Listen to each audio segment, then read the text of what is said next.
Social emotional learning has been the forefront of many of our conversations this past year as well as years prior. And what's important to remember is that social emotional learning and teaching is not to be done in isolation. And we know that. We know that we are teaching these skills throughout the school day, whether it be during a social studies lesson, during a math lesson in terms of respectful turn taking, or whether it be conflict resolution coming back from recess, or just having a conversation during snack time. We do these things. We promote these 5 key areas of social emotional learning: self-awareness, self-management, relationships, social awareness, and responsible decision making. Now, oftentimes transitions can be a difficult time to get everyone back together.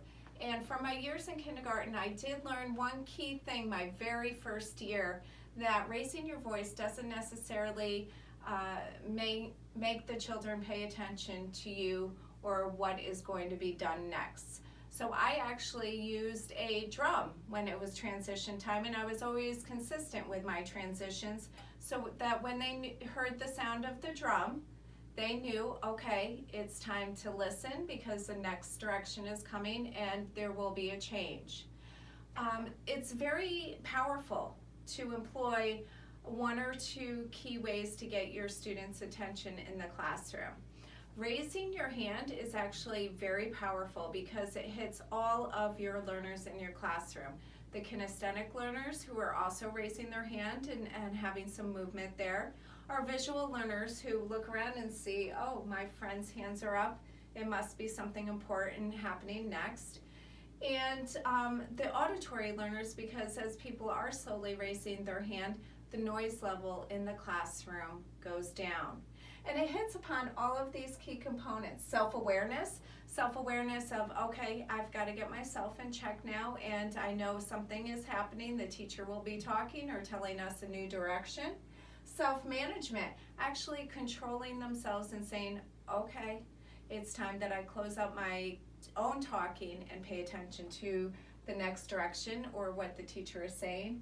Relationships, it's being very respectful to whoever you might be engaged in and saying, okay, it's time that now that we listen.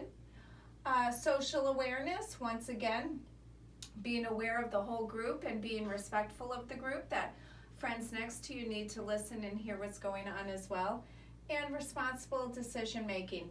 Okay, right now I have to be quiet because my friends need to listen as well, so we know what is going to happen next. So employing 1 signal in your classroom for transition time is a really great way of hitting some of that social emotional learning skills that you need your students to have. It's very important. It's a great way for equity among all of the children in the classroom so that they have access to what will be happening next or to their own learning. So I hope you find this useful and interesting, and I hope you have a great weekend. Thank you.